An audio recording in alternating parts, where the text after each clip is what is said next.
We are live just northwest of Abilene. Didn't take long to find the heart of the damage right here. You can see a huge metal shed behind me. Just what happened last night? Is there anything you'd like to say about what happened? Everyone is piling out of the stadium ever since that pivotal 7th inning. That witness I spoke to, she lives about 50 yards from where this plane landed. Take a look behind me. You see a small white and burgundy plane landed next to hole 14 on the golf course. Sometimes we don't have to travel too far to cover the news. Around 3 o'clock this afternoon, we heard a huge boom of thunder in the newsroom. We look outside and we see this 30-foot tall ash tree downed across the street. Hi, how's it going? Ben Jordan with Cake News. How do you think this situation was handled on the school bus?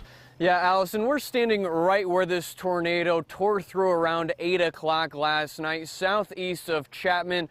Trees, dozens if not hundreds of trees in this area completely wiped out. There's sheds hanging in parts of those trees, parts of the roof, the metal roof of a shed right behind me. And over my left shoulder, you can see a home that wasn't spared in any of this tornado. You can see a lot of the siding torn off this 2-story white home, windows missing, and the roof completely gone right over more trees that are missing in this area. So a lot of damage out here. We're told 2 or 3 more houses damaged right here southeast side of town over here. And we know this isn't the first time this town has faced this sort of devastation. The last time back in 2008, June 11th to be exact, a half-mile wide EF3 tornado caused extensive damage and killed 1 person.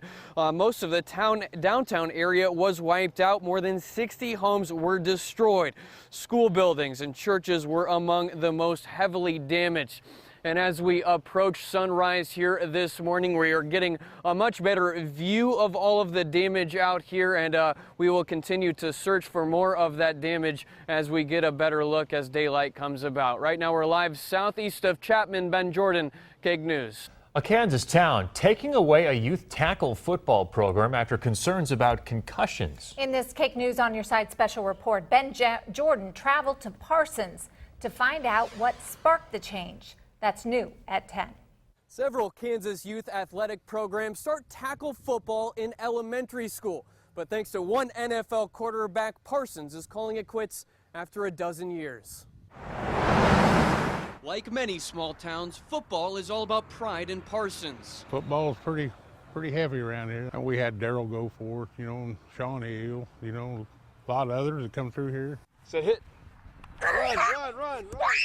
So parents like Joe Cervantes, who want their kids to play under the bright lights, put them on the field young.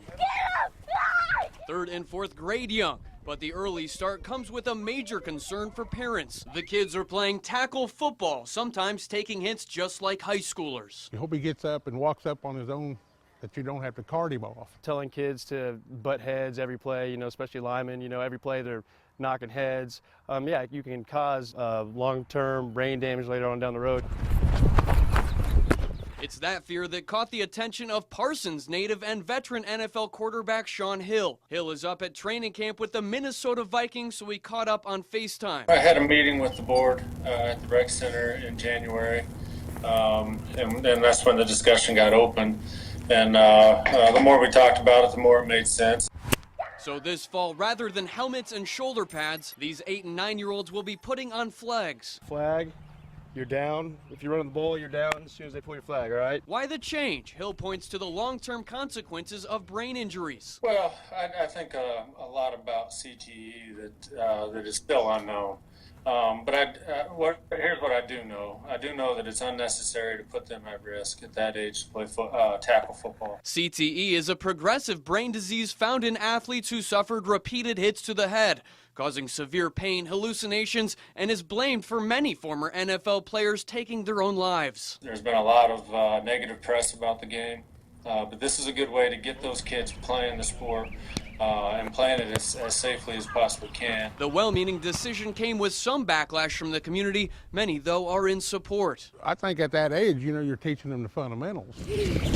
Throughout the past couple of weeks, Hill has received praise from several NFL stars about his push. Green Bay Packer and fellow Kansas native Jordy Nelson and Kansas City Chiefs starting quarterback Alex Smith, to name a few. I think that a lot of guys at this level understand playing at that young of an age doesn't give you an advantage later on in life to play in the NFL or even to play well at the high school level. Hill hopes the support will trickle down to other Kansas towns. In Parsons, Ben Jordan, KAKE News. Tonight, we are asking the tough questions to lawmakers on why they are missing from the budget debate. KAKE's Ben Jordan here after trying to track down 3 South Central Kansas lawmakers who are just not there in this KAKE on Your Side investigation.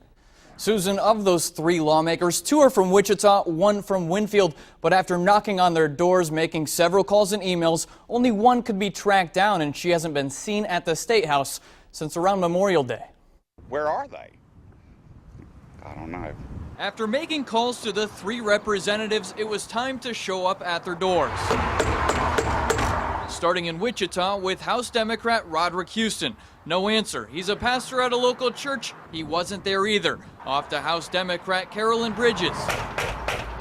No signs of her either, although in her case, she had an excused absence. She later called me back to tell me she was gone on business and not getting paid while she's away. Joe Kidd lives in Wichita. He believes both should be in Topeka working to balance the budget. It makes me mad. They know that they're supposed to be there. I've expected to do my job. I expect them to do theirs. Then it was off to Winfield to try to track down House Democrat Ed Trimmer. No luck here either. Neighbors say he's been seen at his home as recent as yesterday tending to his pool. I don't know, maybe he's disgusted as I am. Ted Terhune lives in Trimmer's neighborhood. He says he has no comment on Trimmer's absence, but as far as Kansas lawmakers altogether, I'm sick of the whole bunch. Kidd and Terhune both say this budget battle and tax plan should have been figured out a long time ago.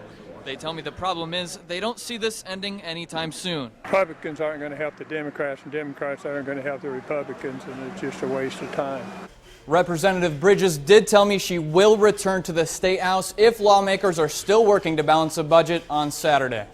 A woman telling police she found a phone recording video in a restaurant bathroom. Police say it happened last night at Emperor's Japanese Grill on West Maple. That's where we find KAKE's Ben Jordan, who spoke with the victim about this shocking incident. Hey, Ben. Susan, a woman who doesn't want to be identified says she took her young daughter into the bathroom here in this restaurant. It turns out her young daughter actually found the cell phone in the most peculiar place.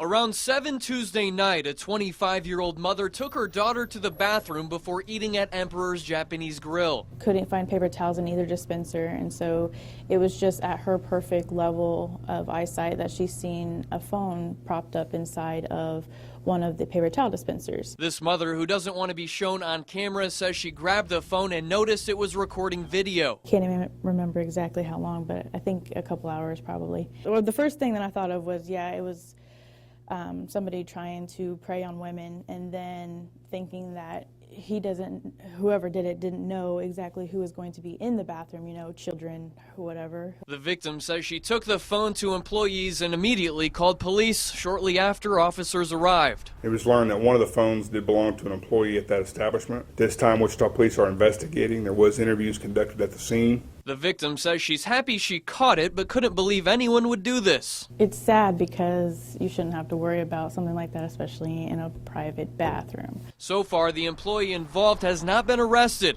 The case has not yet been presented to the district attorney, who could file charges.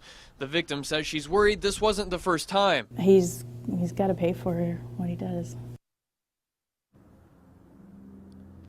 And the store owner here tells me the employee that admitted it was his phone was immediately fired after the incident, and that owner tells me they are cooperating with police and taking this very seriously. Right now we're live in West Wichita. Ben Jordan, KAKE News.